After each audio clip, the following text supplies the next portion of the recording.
Today is the last Sunday of year 2025. And we are also ending our 4-week sermon series sa topic po natin na Fear Not, the Good News of Great Joy. And for the past 4 Sundays, yung ginagawa po natin, approaching yung topic na ito, is tinatawag po natin na topical sermon or topical preaching, which is not the usual or the regular diet po ng ating iglesia. What we usually do dito sa church natin is yung tinatawag po natin na expositional preaching where the main point of the passage is the main point of the sermon. Yan po yung ginagawa natin. God willing, next Sunday we will go back sa sa practice na to, yung expositional preaching. Mga kaibigan, what are you hoping? What are you longing to happen next year? Perhaps the things that you are hoping to happen are not inherently wrong.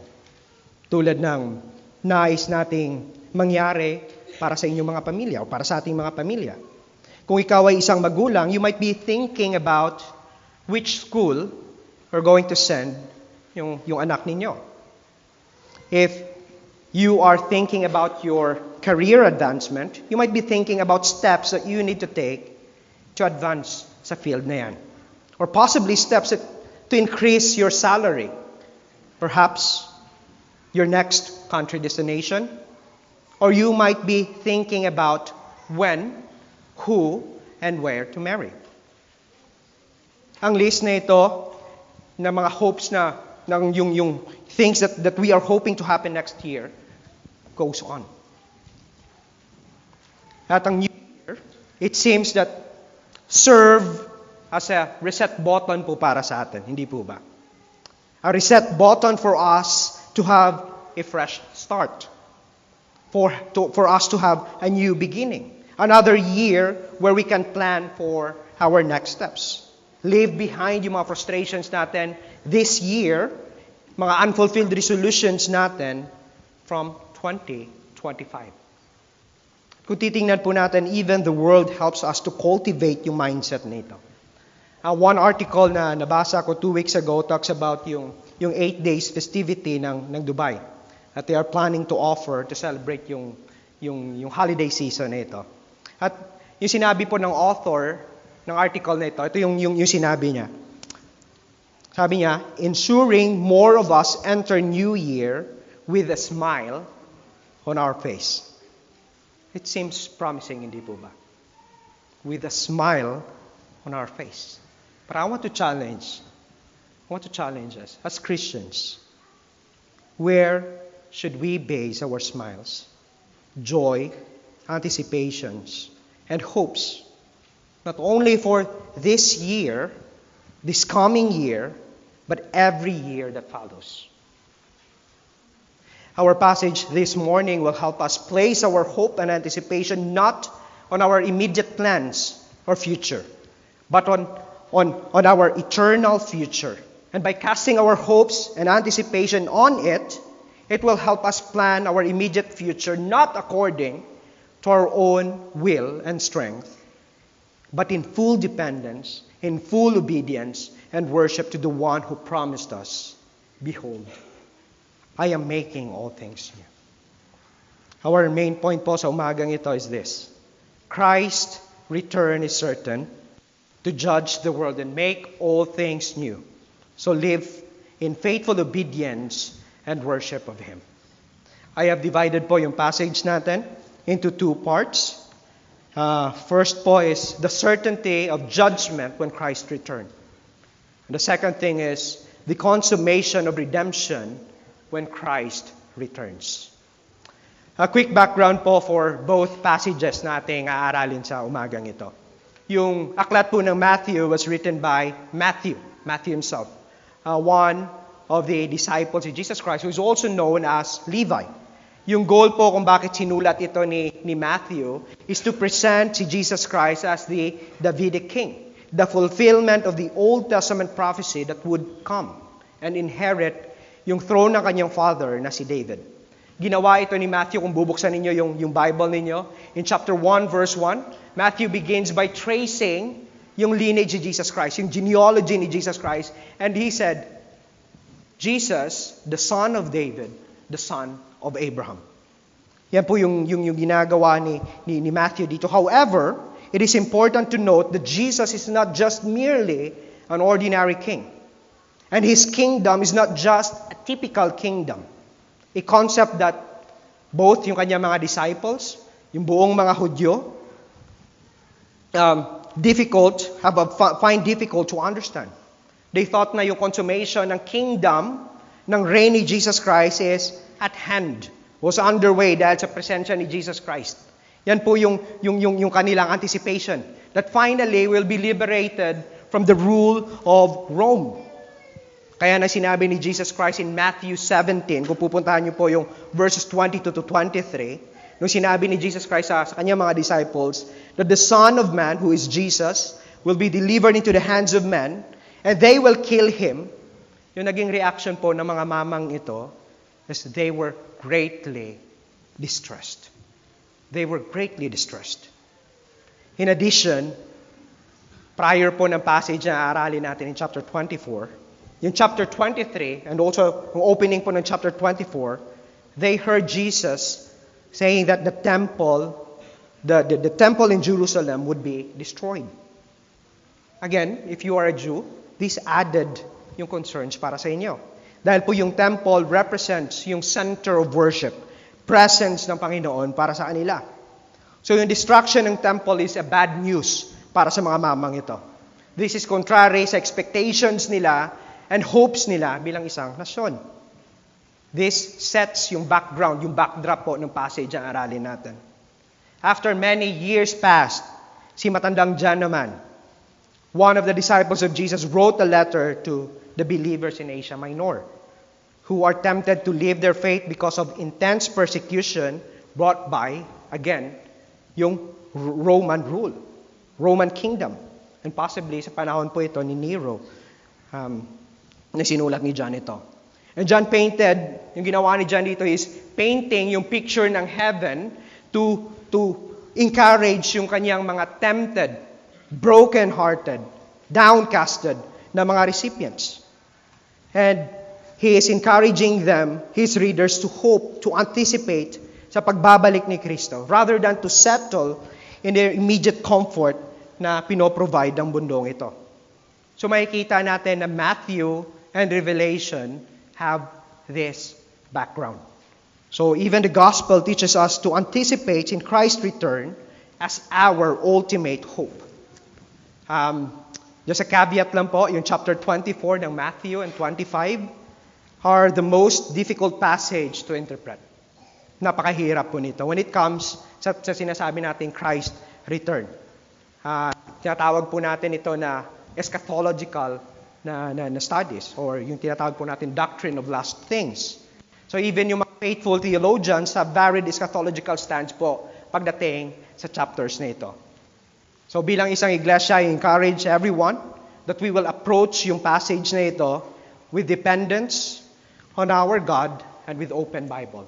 So if you have your Bible with you, I invite you to open your Bible in the book of Matthew, whether na physical man yan or digital, as we observe the passage and make our application out of this. So let's hop in to our first point. The certainty of judgment when Christ returns. Or you might ask, how God's judgment is a message of hope para sa atin. Marahil naiisip natin yan. Tingnan natin yung Matthew 24:29. Sabi niya dito, immediately after tribulation of those days, the sun will be darkened, and the moon will not give its light, and the stars will fall from heaven, and the power of the heavens will be shaken. Now, titingnan po natin yung passage natin begins with the word immediately. Immediately after the tribulation of those days. Yung salitang immediately po dito means straightway. Pagkatapos, ito yung mangyayari in our old language. Right after. Ginamit po ito 87 times sa New Testament to link yung dalawang ideas. Yung una po is the decisive or the divine decisive action, meaning the action of God. That requires, ito yung pangalawang idea, the decisive human response. For example, makikita po natin ito pag nagbabasa po tayo ng aklat ng Mark. Makikita natin yung Mark is jam-packed with the series of actions. Na ini-emphasize yan ni Mark na yung ministry ni Jesus was a fast-paced messianic ministry.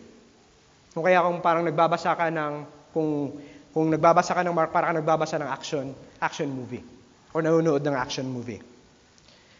Dito, kung titingnan po natin, Jesus used this to describe His decisive action of breaking into human space and time and sovereignly interrupting the history of mankind. Ito po yung ginagawa ni Jesus Christ dito. For what purpose? Sabi niya, kung titingnan po natin, for what purpose? This is to bring judgment and finality to the world. Judgment and finality to the world. Paano natin masasabi yan? Tingnan niyo ulit yung verse 29. Yung events po na dinescribe ni Jesus dito about the unusual display in heaven, yung cosmic upheavals are not just ordinary shooting stars na nakikita po natin sa kalangitan paggabi. This is not just an ordinary solar eclipse na nakikita natin that breaks in the middle of the day. Hindi po. Yung sinasabi po ni Jesus dito, yung suddenly appearing, yung sinasabi ni Jesus dito are real events that will happen sa kanyang pagbabalik. Ang mga languages dito ginamit din ng mga Old Testament writers. This is very common sa kanila to describe yung tinatawag nila na great and awesome day of the Lord, meaning yung pagbabalik ni Kristo. For example, kung pupunta ka sa Joel chapter 2 verse 31, sinabi ni Joel doon that the sun shall be turned to darkness and the moon to blood before the great and awesome day of the Lord. Isaiah 13 verses 9 and 10, sabi niya, behold, the day of the Lord comes, cruel with wrath and fierce anger, to make the land desolation and to destroy its sinners from it. For the stars of heavens and their constellations will not give their light. The sun will be dark and its rising, and the moon will not shed its light. Pero yung point na sinasabi ni Jesus dito ay hindi po for us to determine kung kailan o anong oras siya babalik. But what He is saying, telling us here, kung siya ay babalik, it would be so clear, it will be obvious, and it will be public that no one will miss or mistake it. Just try to imagine yung response po ng cosmos dito, on the appearing of the Creator, of our Creator. Those bodies of lights that we appreciate and that helps us see the things that we treasure most. Even at times, yung mga bagay na we treasure more above or more than God, things that we exchange for God, cannot hold up. Titingnan po natin dito. It cannot hold up. For cosmos and everything that is in it, including those things that we worship and exchange sa ating Diyos apart from God, will be destroyed. And on that day, the God of the universe will unleash His wrath against His enemies and destroy sinners.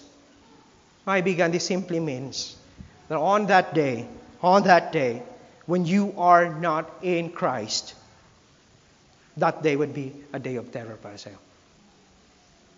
That day would be a day of judgment sa iyo from the righteous and sovereign God. Si D.A. Carson, yung isang theologian and teacher, sa kanyang comment sa Olivet Discourse, or yung extended teaching niya sa kanyang mga disciples sa Mount of Olives, ito yung sinabi niya, when Christ returned, it is not be in the same meek and mild posture of His first coming, but as a conquering king and righteous judge. Friends, if on the first instance of Christ's coming, we behold Christ as an infant who grew into a man and brought us peace with God, in His second advent, in His return, we will behold this holy and righteous judge who will bring judgment against His and our enemies. I love yung passage na sinabi sa Revelation 6:15 to 17, which helps us to ponder yung weight po ng truth na ito. And yung Revelation 6 ends with a rhetorical question sa verse 17. If you're going to turn your Bible in Revelation 6:15 to 17, ito po yung sinabi doon. Then the kings, referring to the people of the earth, and the great ones and generals and the rich and the powerful and everyone slaves and free, hid themselves in the caves and among the rocks of the mountains, calling to the mountains and rocks, fall on us and hide us from the face of him who is seated on the throne, and from the wrath of the Lamb. Verse 17. For the great day of their wrath has come, and who can stand? Who can stand? Friends, yung rhetorical na question na ito has one obvious answer. No one. No one. And if not of Jesus, that answer is definite. But thanks be to God that because of Christ, those who are in Him can stand in the presence of God Almighty in that day. Not because of our own merit, not because of our own might that we earned through our good works, but because of the might and perfect work of Jesus that clothed us with righteousness earned through His life, through His death, and through His resurrection. Kaya ito nga sinabi ni Paul in Romans 8 verse 1. Therefore, there is now no condemnation for those who are in Christ Jesus. And if you are not in Christ, the definite answer still remains. No one. Friends, the certain judgment of God against His enemies cannot be changed by doing good works or dahil madami kang alam sa Biblia o madami kang kaibigan na miyembro ng iglesia or by attending church in a consistent manner. No. Without a genuine personal relationship with Him, you cannot survive that day. Friends, perhaps you are here and you are thinking of delaying, neglecting this truth of Christ's return, thinking that you have all the time in the world to do this kung matanda ka na. Notice where Jesus compares yung kanyang pagbabalik. Again, Matthew 24. Look at verse 27. Ang sabi niya in verse 27, For as the lightning comes from the east and shines as far as the west, so will be the coming of the Son of Man. This means that Jesus' return will be public, yes, but as fast as the lightning, so no one could ever guess the time nor the timing ng kanyang pagbabalik. In verse 43, Jesus compared it to the coming thief in the night. So also, ganito din po yung kanyang pagbabalik. Hindi natin mahulaan. Friends, this is God's gracious invitation to you right now. The gospel of Jesus Christ is offering you now peace with God through Christ. So I urge you, don't wait, don't tarry, for no one knows the time of His return. But the question is, kung babalikan natin yung verse 21, why did Jesus talk about His sudden return and final judgment sa verse na to? What is the purpose and goal of Jesus here? Again, alalahanin po natin na yung Matthew 24, yung kausap po ni Jesus Christ dito is yung kanyang mga disciples. And yung kanyang mga disciples are anticipating yung final triumph nila against sa Roman rule. But prior to verse 29, kung titingnan po ninyo, you will see a long list of events, details, descriptions na sinasabi ni Jesus in verse 29 that tribulation of those days. Tribulation or sufferings na pagdadaanan ng kanyang mga disipulo. Pero ano po ba yung sinasabi niya dito na tribulation of those days? Ano yung those days? Kailan yung those days? Yung those days po dito, may dalawang possible na readings. Una, yung verses 15 to 28, sabi nila yung those days, yung tribulation started doon sa destruction ng temple sa Jerusalem in 70 AD. Sabi ng mga theologians na this tribulation will continue on that day, those days, until Christ returns. So, sabi nila na ang destruction ng temple daw serves as a picture, an example of the day of the Lord. Yung second na possible is yung sabi nila yung verses 4, after ng question ng mga disciples na, Lord, kailan masisira yung temple at kailan, ano yung signs ng iyong pagbabalik? Sabi nila yung starting sa verse 4 to 28, sabi nila those are the days na unang pagdating ni Jesus Christ until yung day na He would return. Those in between are the days na kung saan yung disciples, tayo, mga followers ni Jesus Christ, will experience yung tribulation na to, yung sufferings na ito. His first advent, between His first advent, the already, and His return, the not yet. So, yan po yung sinasabi dito na those days, tribulation of those days. But, two things that are certain, kung titingnan po natin, that Jerusalem temple is destroyed, and second is yung certainty that Jesus will return. So again, why did Jesus talk about His sudden return and judgment? Kung isipin po natin, sometimes we are excited about the idea of Christ's return, hindi po ba? But, we often forget or even do not know how to live in the present. Yan po yung challenge natin. And one fatal mistake every time that we read yung chapter nito, 24, verses 2 to 28, is we give much emphasis on the destruction or the description of tribulation o yung sufferings na sinasabi ni Jesus Christ, the birth pains. Rather than asking yung right question kung ano ang purpose nito. For example, kung titingnan ninyo yung chapter 24 to 28, ano yung unang mga bagay na nagsastand out dito sa atin? It could be yung sinasabi natin na rumors of wars, nation against nations, kingdom against kingdom, famine, earthquakes. Sinasabi dito ni Jesus Christ na false prophets, false Christ, and their claims. And we oftentimes give more emphasis on that and those things. And sometimes it causes us to be alarmed. Di po ba?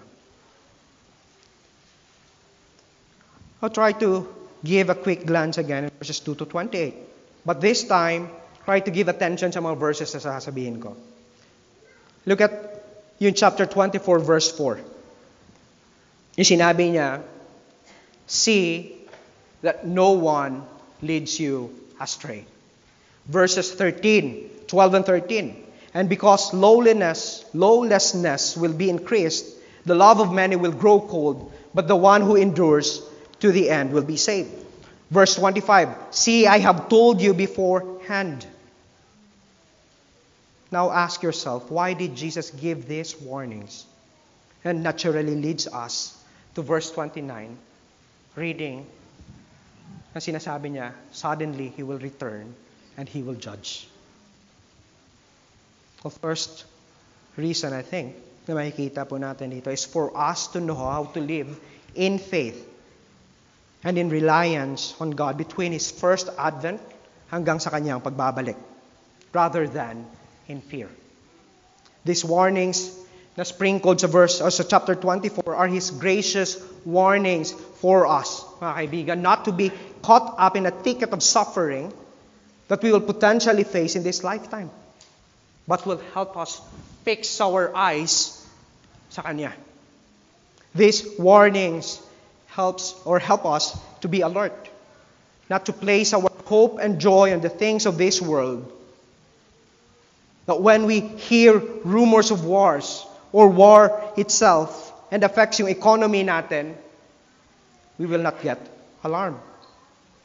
But be reminded that we are living in a momentary world.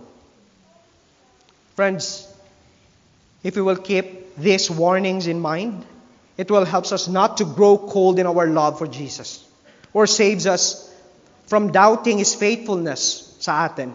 It will even save us from false Christ, false saviors that promises us false and temporary relief. Tulad ng mga material na bagay, temporary na pleasures that Dubai offers us. These warnings will guard us against false teaching that lead us astray about true Christ and Christianity. Tulad ng ibang mga katuruan na nagsasabi na yung tunay na buhay ng Kristiyano ay masayang tunay. Free from suffering and pains. No. If we're going to read our Bible, the true gospel teaches us to share in the suffering of Christ. And part of it is to die on our own selves and personal desires. Friends, these warnings also enable us to be prepared to endure the possible trials and persecutions that we may face, while trusting God's persevering power within us. Just observe yung sinabi niya dito in chapter 24, verse 13. Nang sinabi ni Jesus, but the one who endures to the end will be saved. Tanungin natin yung ating sarili, bakit despite sa mga various trials and suffering sa pagdadaanan ng mga followers si Jesus Christ, bakit meron pa rin mag-i-endure? Is it because na yung kanilang theology is mas maganda kaysa sa atin? Because of their own strength? Or dahil mas malakas yung kanilang pananampalataya compare sa atin? No, I beg to disagree. But the answer is that the one who called us is faithful to sustain us until the end. Ito yung sinasabi ni Paul in Romans 8:28 to 30. I'll read yung verse 30. Sabi niya, and those whom He predestined, He also called. And those whom He called, He also justified. And those whom He justified, He also glorified. Let's try to think, why are you reading and why are you hearing these passages right now if you are followers of Jesus Christ? Why? Because in His faithfulness, He is using His Word through the power of God, the Holy Spirit, to inform our minds and our hearts to be ready to live in obedience and faithfulness kahit pa sa gitna ng mga pagsubok na ating pagdadaanan. And through us, the continued spread of the gospel to the world. Mga kaibigan, perhaps you are here right now and you are growing cold in your love and affection sa Diyos because of various pressures you are experiencing in life. Perhaps you are here and you are tempted to stop sharing the gospel sa mga mahal ninyo sa buhay. Friends, this is God's way of telling you to press on. Be comforted, dear friends, and persevere. Take comfort, as sinabi ni Jesus Christ in chapter 24, verse 31, that when the loud trumpet sounds on the coming of Christ, He will send His angels and gather all His elect. And who are these elect? These are true believers that God has enabled to endure sa lahat ng trials and suffering na pinagdadaanan nila. He will gather His church. He will save His people. And this truth should steer in us to reflect yung reality na ito ngayon. Paano natin gagawin ito? Let me give 3 practical applications. 1, strive to be a faithful member of the church. Exercising yung discipleship saka yung tinatawag natin na church discipline. Involve yourself sa corporate gathering. Kung saan yung salita ng Diyos ay kinakanta, binabasa, pinapanalangin, and faithfully preach po para sa atin. But try to remember that all of these things that we are doing here as a gathered community is just a preparation, a glimpse for what we will be doing in eternity. Second, read your Bible. Read your Bible. Inform your head and inform your heart about this truth. This will produce us perseverance rather than fear and escapism. Ang hope po natin is not to escape yung tribulation or suffering, but to faithfully undergo it in full dependence sa Diyos, that while we await His vindication after tribulation. Friends, let us not try to have a fear-based eschatology, but instead a faith-filled perseverance. Third, this truth should lead us to be watchful. Matthew 24, verse 42. Therefore, stay awake. Paano natin gagawin ito? Walk in holiness. Continue sharing the gospel. And by our faithful ordinary means of obedience until Christ return. Second reason, I think, bakit sinabi ito ni Jesus Christ, is to encourage us to look with expectancy of His return. Again, for those who are not in Him or rejected Him, their hope is that this day won't come. That the message of the gospel is just a bluff or a hoax. Because when Christ returns, and He is indeed returning, that day is not a day of celebration para sa kanila, but a day of judgment. But for us Christians, why should we long and pray with confidence, saying, Maranatha, come, Lord Jesus? I love yung sinabi ng Heidelberg Catechism, question and answer 52. And I like to read this to help us answer yung question na yan. Sabi dito, how does Christ return to judge the living and the dead comfort you? In all distress, yung answer, and persecution, while uplifted head, I confidently await the very judge who has already offered himself to the judgment of God in my place and remove the whole curse from me. Christ will cast all His enemies and mine into everlasting condemnation, but will take me and all His chosen ones to Himself into joy and glory of heaven. Friends, this is the reason why we long for that day. Dahil alam po natin na that day would mean redemption for us. And from that day on, we will spend our eternity with God.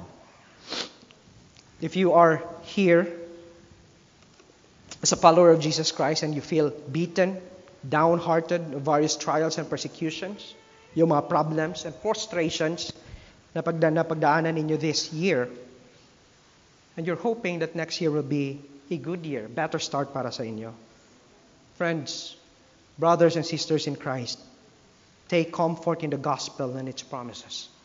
Yes, the gospel does not promise us life that is free from suffering and persecution, free from stress and frustration. But this gospel that once delivered to us will teach us not to fix our eyes and hearts, our joy and our peace, and our hope to the things of this world, but to the one who promised to us joy and peace that is eternal.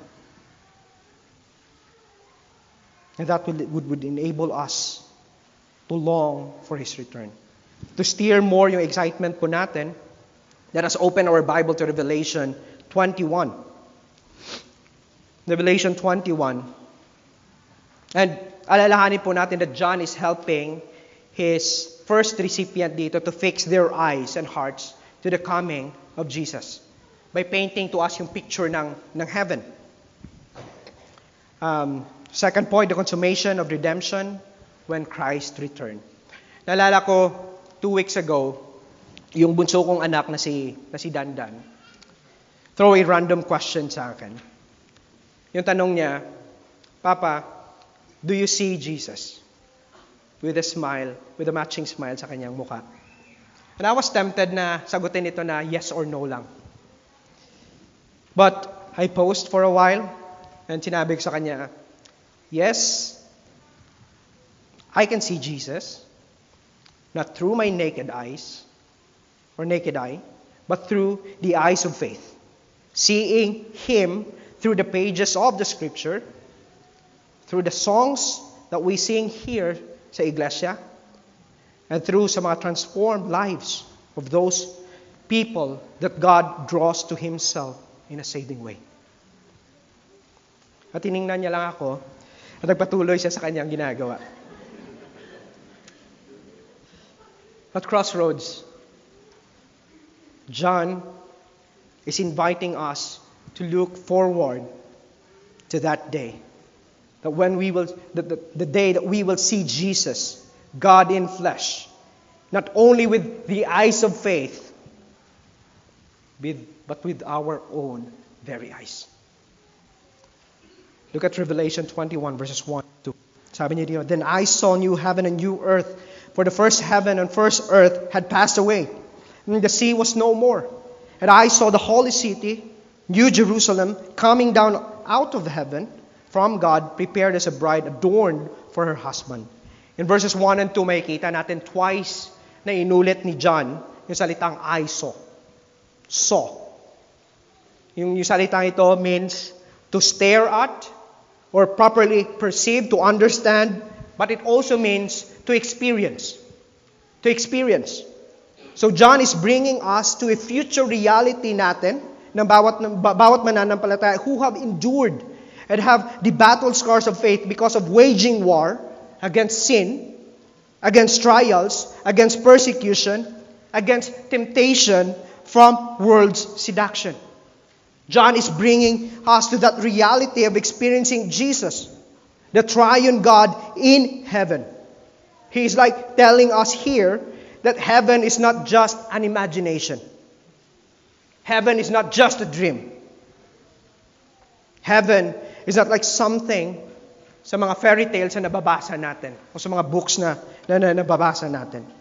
Heaven is not just something that we will just stare from afar, but a reality. That's a reality, friends, that God has promised to every person who has placed their faith and hope in Jesus Christ. And this is a glorious reality that John is telling everyone who are in Christ. You will one day experience the fullness of heaven because of your faith in Christ. And this is contrary sa sinabi ni Jesus Christ to those who are not in Him. Kung babalikan ninyo yung Matthew 24 verse 30, nilarawan ni Jesus ang reaction ng mga hindi mananampalataya. At ito yung sinabi ni Jesus Christ doon. When the signs of the Son of Man, meaning the appearing of Jesus Christ in heaven, in the clouds, ito yung naging reaction ng mga non-believers. They mourn. Because they perceive the judgment of God is coming against them. But here, in Revelation 21, it is not a picture of terror. But the most wonderful, the most grand, the most magnificent sight that every believer will witness. A place where Jesus prepared for us, His bride, the church. Kung titingnan po natin, pag sinabi po ng Biblia na heaven, it doesn't primarily talk about yung location place or yung location pin na hinihingi natin kung hindi natin alam kung saan yung ating pupuntahan. But when the scripture talks about heaven or call heaven as heaven, the reason is because of the presence of God. Because of the presence of God. Mababasa natin yan in John 14 verse 3. Na sinabi niya, if I go and prepare a place for you, that's a place, I will come again and will take you to myself. I will take you to myself, that where I am, you may be also. So technically, heaven is a place where God's presence is. And this is what John wants us, His suffering, troubled, tempted recipients, to fix our eyes. So tingnan po natin how John described yung heaven dito. In verse 1, sabi niya, begins yung vision niya, new heavens and new earth. For sabi niya dito, the first heaven and earth or former things have passed away. Here, John described to us ang redemption ng creation. We know from Romans 8:22 that Paul tells us that creation has been groaning along with us for redemption. John tells us that this redemption of creation will be fulfilled sa pagbalik ni Jesus Christ. That one day, creation will be perfect, creation will be new, and the marks of sin and its effect will be eradicated. The curse will be reversed. The new heavens and new earth will no longer be against us. The earth or land is no longer cursed. At saka yung toil, yung trabaho natin will not be against us anymore. Toil, our work will be a joy, a source of joy po para sa atin. This is the idea na binibigay sa atin na sinabi ni John dito, for the first heaven and earth or former things have passed away. Former things is marked by sin and its effect. Now here, sa new heavens and new earth, it is perfect. It is redeemed. This echoes yung sinabi ni Jesus ng Panginoon sa kay Prophet Isaiah in Isaiah 65 verse 17. For behold, I create new heavens and new earth, and the former things shall not be remembered or come into mind. Now John, kung titingnan po natin, reinforce yung description na ito ng new heaven and new earth with the next thing na na-observe niya dito. Sabi niya in verse 1, na yung new heavens and new earth, may sinabi pa siya, sabi niya, and the sea was no more. The sea was no more. Sa Revelation po, sa Mark, and sa buong Biblia, yung sea po is associated sa chaos, sa rebellion.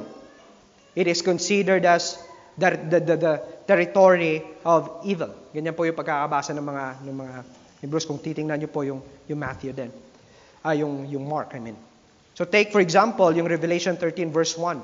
Sabi niya doon, and I saw a beast rising from the sea. So anong gusto sabihin ni John sa atin dito? Anong gusto niyang sabihin sa atin it pertains sa new dwellings natin? That in heaven, in God's presence, there is an absence of evil, chaos, absence of sin, and anything that threatens yung joy and peace po natin.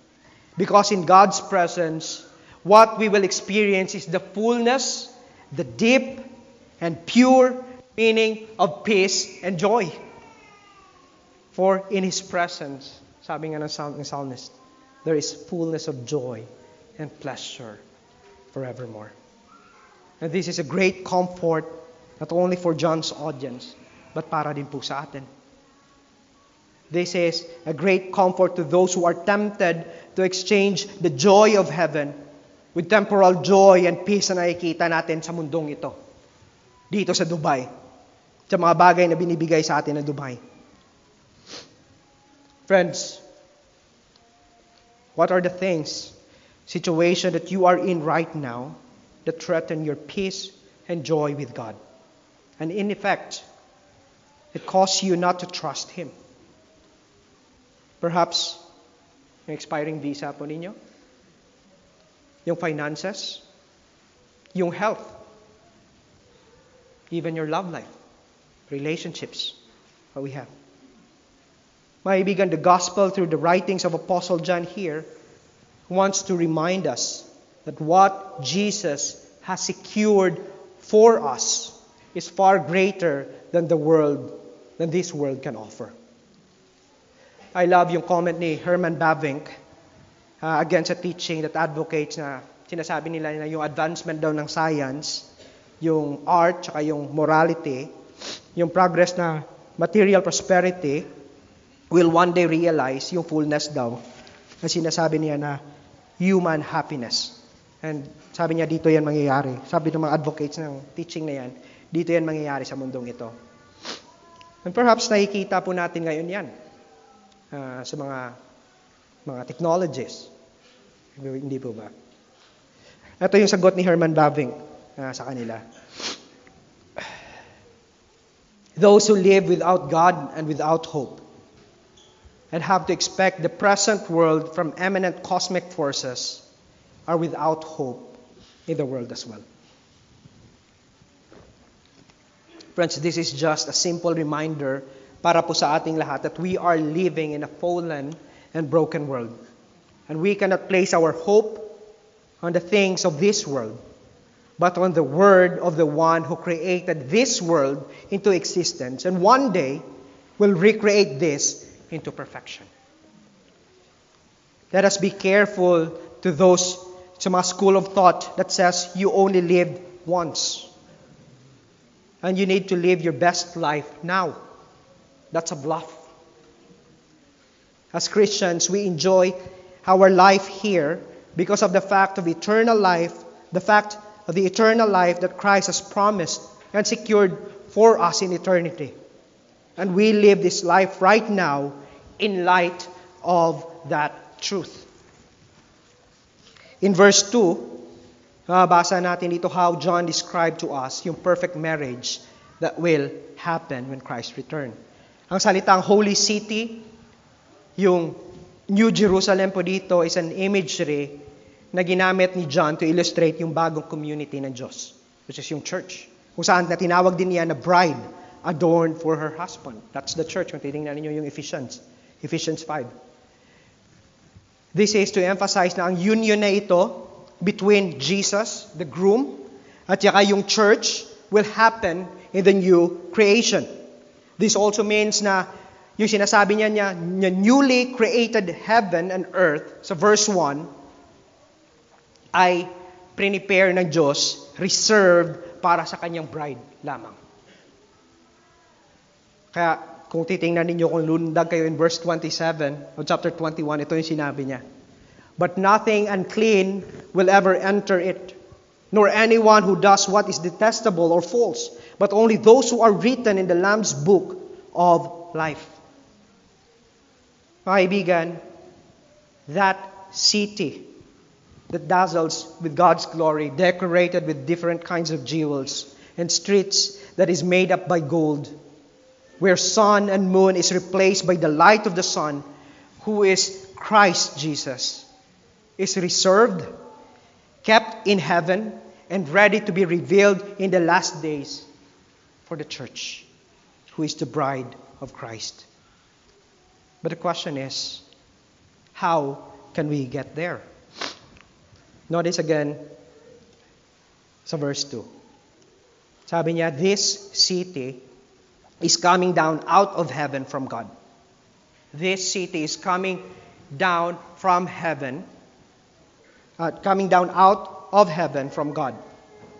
Mga kaibigan, thus this reminds us of the gospel. The gospel tells us that it is God who always initiates to go down, to reach out for us and reconcile. At hindi po tayo, not man reaching to God for reconciliation. Since fall, we see attempts of man to reach God with wrong intentions. In Genesis 11, makikita po natin doon that there is one united mankind trying to build a city, a tower to reach heaven in order to make a name for themselves.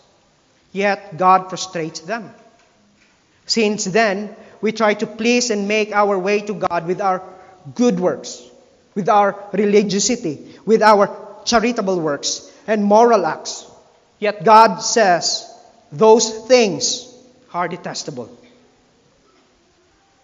Even our good works are considered filthy rags sa harapan ng Diyos. Ang verse 2 po reminds us that this union was made possible and initiated by the sovereign will and act of God. And according to verse 3, this union is no longer marked by separation, but perfect fellowship that will last for eternity. Notice yung sinabi niya in verse 3. Sabi niya dito, and I heard a loud voice from the throne saying, behold, the dwelling place of God is with man. He will dwell with them, and they will be His people, and God Himself will be with them as their God. Again, another feature. Nag-change si John from seeing, and now he's using yung sense of hearing. I heard. Again, that is to tell us na yung heaven is not just a dream. It is a reality.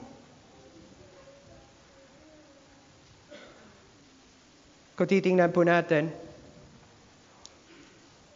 yung sinasabi niya dito na coming from the throne, expressing yung beginning of unbroken, inseparable physical intimacy between sa Diyos at sa kanyang mga tao. Now, bakit? Bakit? Dahil sa sinabi niya dito that He will dwell with them. Throughout the scripture po, yung overarching theme that runs throughout sa redemptive history is yung sinasabi natin na He will dwell with His people. O yung tinatawag natin na yung God dwelling or yung tabernacle to tabernacle with His people. Nakita po natin una ito nangyari sa Garden of Eden, where God tabernacled with Adam and Eve and lived a perfect fellowship. Yet, this was short-lived. Dahil ano nangyari? Adam and Eve decided to live for their own glory. Sin separated them from God and brought death to mankind because of sin. God expelled them from His presence.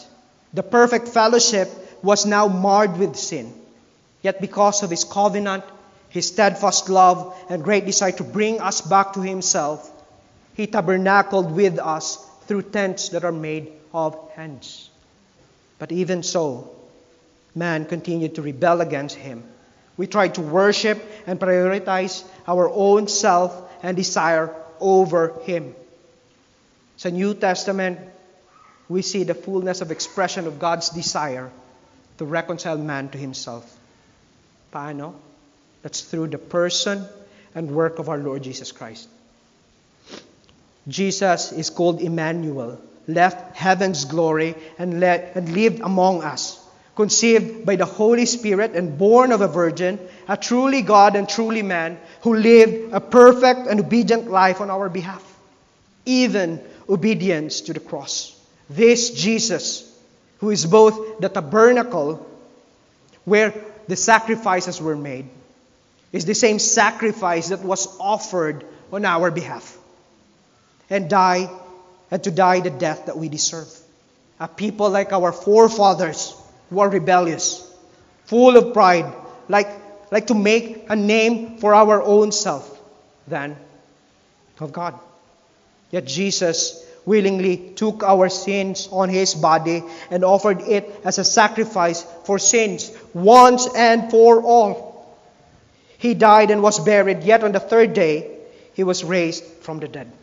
A symbol that Jesus, the Emmanuel, Christ with us, has satisfied the wrath of a holy and righteous judge. He ascended back to heaven, seated at the right hand of the Father, interceding for us. And those who have placed yung faith natin sa Kanya, we long together with the saints of old that on that day, we will hear the voice of God who is seated on the throne saying, Behold, the dwelling place of God is with men. He will dwell with them, and they will be His people, and God Himself will be with them as their God. Friends, if you are here at wala pa po kayong personal na relationship sa Diyos na ito, I urge you to turn away from your sins and turn to Christ. I guarantee you, on that day you don't want to hear yung sinabi ni John sa Revelation 20 verse 15. Yung sabi niya doon, if anyone's name was not written in the book of life, he was thrown into the lake of fire. Friends, this is God's gracious invitation para sa inyo. Enough of trusting your own good works. Enough of trusting your own righteousness. Enough of holding to your own pride. Because these things will only guarantee your own condemnation. Run to Christ. Run to Him. For those who are His people, who trusted and redeemed by the blood of the Lamb, yung nearness po ng Diyos na ito on that day will be infinitely source of comfort po para sa atin. Look at verse 4. Sinabi niya, on that day, He will wipe away every tear from their eyes, and the death shall be no more. Neither shall be mourning, nor crying, nor pain anymore, for the former things have passed away. Friends, on that day, those things and circumstances that cause us to mourn, like the passing of loved ones, sins that are committed against us, or sins that we committed against others, cannot hurt us or others anymore. For those things and its effect will be a thing of the past, because of the presence of the infinite, perfect God. Those imperfections, sins, at yung epekto nito will vanish for eternity. In verse 5, we will see the comprehensive renewal na gagawin ng Diyos after He fulfilled yung redemption na gagawin niya.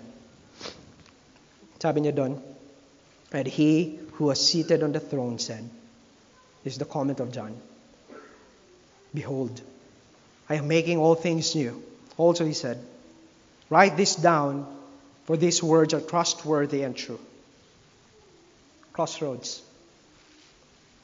What are you hoping or longing to happen next year?